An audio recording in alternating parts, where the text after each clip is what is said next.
The world of Wuthering Waves, being fundamentally very abstract, conceptual, and reality warping, is home to many, many mysteries. We have the surface features of the world, of course, civilizations, sentinels, Frenodians, you know. However, going deeper, we start looking at the more ambiguous elements, stuff like Rover's homeland civilization, and even deeper, we have some things like the Somnoire, which is a world constructed entirely from memories and dreams in a metaphysical sense. It's heavily inferred through the lore of the Dreaming Deep that there even exist dreams of a long-dead civilization that may have once greatly influenced Solaris, going as far as making an artificial moon that we can now see if we look up at the sky. This civilization, destroyed by a sort of extraterrestrial Frenodian-like entity similar to LF1, is stored alongside the monster that destroyed it, amongst the deepest levels of the Somnoire. While the White Tower, similar to LF1, really doesn't speak much, what's interesting is that we actually know that similar to Ophiphrax, which crafted Dreamless from a fragment of its larger self, the White Tower seems to actually have an offshoot of its own being, coming in the form of a character many older players may know about, but forgot, an enigmatic woman known only as D. However, contrary to expectations, D, when you meet and speak to her, seems to act nothing like a Frenodian. So let us today explore the information and theories behind D, an entity which is simultaneously a candidate for the potential woman, a simple film director, and an imprisoned evil god, all at once. Now, before we continue, you may be aware that Wuthering Waves has been improving its mobile experience quite a bit recently.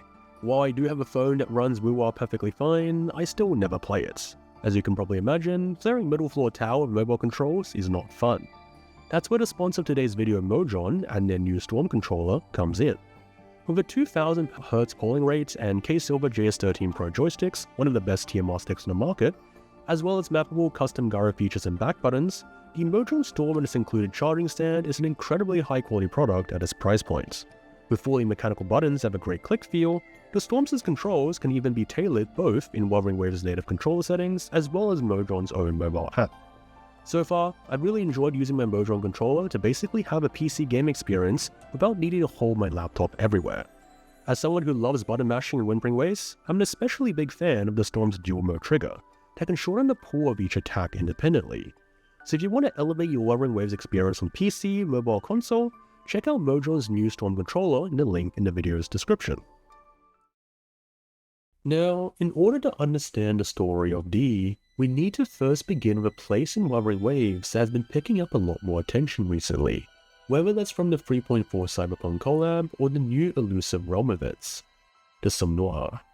The Somnoire, an artificial world that functions as a kind of databank for the memories and dreams of the entirety of Solaris 3 and its history, comes from the Latin word somnium, simply meaning dream, which is something we'll talk about when we get to deeper theory crafting sections of the video, so hold your horses. While we really don't know much about the Somnoire ourselves, being one of the most confusing and reality warping settings of Wuthering Waves, a world which is already incredibly abstract, we do know that Rover is currently the only one with admin control over the realm, and that the Ebony and Ivory gatekeepers are a kind of maintenance crew designated by past Rover to maintain it. The focus of our discussion today will be Cinema Solaris, one of the deeper levels of the Somnoire that comprises of a sonorosphere that is inhabited by the Solaris film crew. This is a setting of the permanent Dreaming Deep event, where you explore various different films built on the memories and dreams of Solaris, and which is unfortunately infamous in the community for being a little bit of a slog. However, I want to draw your attention to the final film of the series, The Cinema House Murders. The general plot of this film goes beyond simply fiction or a story, as instead of in prior films where the Cinema Solaris crew played as actors, this film has no actors, being comprised of the Cinema Solaris crew themselves. The very boundary between fiction and reality blurs. Within the Cinema Solaris level of the Somnoire, a poster appears. declaring that by the end of this film, there will only be one survivor left. It's a murder mystery story where the film crew are killed off one by one, and you, alongside an enigmatic detective, have to find the killer. This detective is none other than D. The film has multiple endings, all resulting in you deciding who the killer was. It could have been a tacit discord, it could have been the old film director. However, while all of these endings finish the story, both you and D are left feeling that there is something missing. It is only when you unlock the final option, which actually requires you to replay the film multiple times, that D herself states that you have finally reached the true ending. The murderer of this story is not any of the suspects, but D, the detective herself. As you accuse her, you realize the truth, that in the Somnoire, the Cinema Solaris level is just one of the many Sonoras and levels that have slipped from the Ivory and Ebony Gatekeeper's control, comprised of memories so old that they can no longer be stored properly. Remember, the Somnoire is an artificial databank of the sorts. It has storage limits. These dark, unknown levels are made up of the memories and dreams of civilizations already destroyed by the Lament. And at the heart of this murder mystery, Rover figures out the truth, that the detective, D, carries the frequencies of none other than a Frenodian. We know this for sure as Abby, our ever so helpful Frenodian detector, confirms this as well. As Dee listens to her observations, she snaps her fingers, and the entire scene, cinema, actors, and everything else disappear. Unlike the previous endings where we find a murderer to blame, we realize in this ending that this film was never a murder story at all. It is here we learn that Dee is not simply a detective, actor, or film director. He controls this entire Cinema Solaris layer itself, creating films endlessly. Yet, why does she share the frequency of a Frenodian? The memories of the Somnoire tell us themselves, the story of the Frenodian of the Somnoire, the White Tower. Long ago, Solaris was home to a dazzling civilization that was completely destroyed by Frenodian attracted by its brilliance. The Ivory and Ebony Gatekeeper, seeing the civilization's fall, turned it all into a dream, preserving it in the Somnoire. However, the Frenodians slipped in along with the dreams of the civilization that it destroyed, forcing the Gatekeepers to shatter the Somnoire into multiple layers, sealing the Frenodian at the bottom, in the deepest darkness. This Frenodian, known only as It throughout the story, finally gets a name as Dee herself attacks you with monsters born from its nightmares, the White Tower.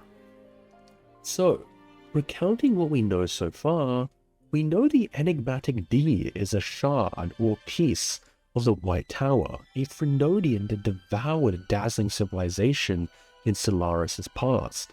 Yet at the same time, Dee acts as a film director, a detective, and sometimes even an actor. She tells you herself that she isn't great at fighting, and most of the time she doesn't actually show you a lot of hostility. In fact, she even says that she controls the Cinema Solaris layer of the Somnoire to make films to one day restore the civilization that she, a part of a Frenodian, once destroyed and devoured. When you compare her to other Frenodian offshoots like the False Sovereign or Dreamless, it's very clear that Dee isn't exactly a minion or emissary that really fights for or spreads the gospel of their mother Frenodian.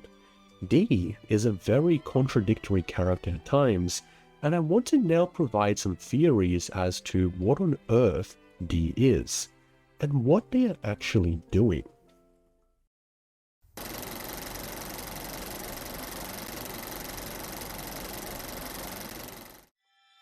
One of the interesting things about the story the Somnoire tells us about the White Tower is its nature. Even though D seems to originate from the Frenodian itself, she calls it a murderer, one that destroys and devours because it thinks death will erase everything, while she classifies herself as a detective, a being that is far more sentient and able to perceive things that are not physically tangible, the memories and dreams that remain after death. Interestingly, if you look at the story of the White Tower, there is ample evidence to suggest that it, similar to other Frenodians like Aleph 1, is only half sentient. It first devoured an ancient civilization, drawn to its brilliance based on instinct. Like Aleph 1, that cannot understand why starlight burns after the stars themselves having consumed by the void, the White Tower cannot understand why humanity can survive past physical death through memories, dreams, and imagination. It is because it, the White Tower, cannot conceive of these things that the Somnoire is the perfect prison for it. That is why this place bears the name Somnoire. Without a soul, there is no somnium, somnium being Latin for dream. Without a soul, one cannot set foot here. Because it does not have a soul, the White Tower remains trapped in the deepest darkness, its gaze fixed upon you. As the same story says, humanity's greatest wisdom, its sharpest weapon, has always been fiction. Now, it may very well be the case that D, as a fragment of the White Tower, or an entity that carries its Frenodian frequency, is not designed for combat like other Frenodian servants and offshoots. If we look at Frenodians like Overthrax and Leviathan, for example, their primary aims are domination and conquest. However, as we discussed prior, the White Tower faces a very different problem. It is trapped. In order to break out of the deepest level of the Somnoire, it needs to be able to have a soul, be able to navigate human imagination, memories, and dreams, and it isn't a long shot to think that D, potentially born from the Frenodian, is a kind of tool designed to do that. By understanding these concepts, making films and processing dreams, D is perhaps a card that the White Tower has played in order to someday break free from its imprisonment of dreams. In fact, within the recent Elusive Realms event, we get a returning Somnoire character, Dorothy. While many people have suspected that Dorothy and D were one and the same person, this time around, Dorothy appears suspiciously with a question mark and speech marks around her name, and even calls you the Great Detective, something that only D would know about within the Cinema House murder film from the Dreaming Deep. This mysterious Dorothy notes that they have a mother, someone who created Dorothy and perhaps D, that Rover will meet one day.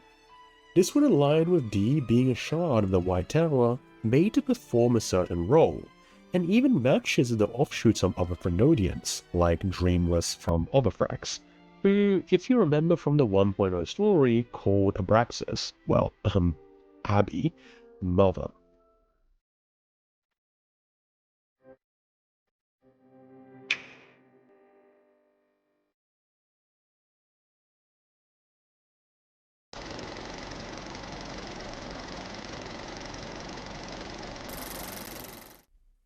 Despite the previous theory and the fact that we're almost certain that D is a shard of the Frenodian, the White Tower, one of the most perplexing things that remains about her character is that she acts nothing like a Frenodian. Now, while she may just be putting up an act, after all, there are Frenodians that are sentient and also incredibly intelligent, such as Leviathan, it doesn't take away from the fact that D seems to additionally regret her actions in destroying human civilization, in a way, if she was really a shard of the Frenodian. While in the Dreaming Deep, D attacks you with nightmares from the White Tower. Then she immediately applauds you afterwards for the brilliant fight and reaching the true ending of the film. D even goes as far to say that in her level of the Somnoire, She just wants to keep creating movies until she can create one that can rebuild her world. Even as nightmares of the White Tower emerge to fight you, Dee appears to cheer you on, saying, "Stay fearless, we're right behind you." Buddy, we. Who is we? Another hypothesis in this regard that I want to present is that Dee is actually one of the people from the dazzling civilization that the White Tower destroyed. You may be asking, how is that possible? Isn't she part of the Frenodian? And while yes, being that she has a mother and all that with Dorothy and is most likely true, there is something else. While many people seem to believe that the White Tower is an external, extraterrestrial Frenodian like Aleph-1, it is also possible that, like Leviathan, who was born of the fears of the early Renaissance people, the White Tower was also born from the sins and hidden darkness of the so-called dazzling civilization that it would eventually destroy. However, there is even more evidence for Dee being from the civilization. One of the more well-known tidbits of the lore of Wuthering Waves is that the moon in Solaris 3 is fake. You can see this from the item description of Lunites, but also in another lore entry in the Dreaming Deep, where it reveals that an ancient civilization, before being destroyed, launched a satellite into low orbit around the planet to function as a moon. This passage ends with the people of the dying civilization looking up towards the sky, saying that this legacy is their tombstone. Now, let's move on to Dee. Near the end of the Cinema Murders film, as Dee reveals what she is trying to do, she tells Rover to look up at where the sky should have been. This place she calls the Cinema Solaris, the level of the Somnoire that Dee controls, is just another forgotten grave. Right after, she speaks to Rover saying, "Dear visitor from the future, this is our gravestone. Welcome." While not fully confirmed, Dee being part of the ancient civilization, making all of these films to one day fix the world, could also be a possibility. Perhaps she has been corrupted by the Frenodian, being a part of the very same destroyed civilization that brought it into being. Or maybe not. She could be the vessel that brought the nightmares, the Frenodian frequencies, into this level of the Somnoire in the first place. Or she could be both, a harbinger of a Frenodian, created from a civilization that destroyed itself.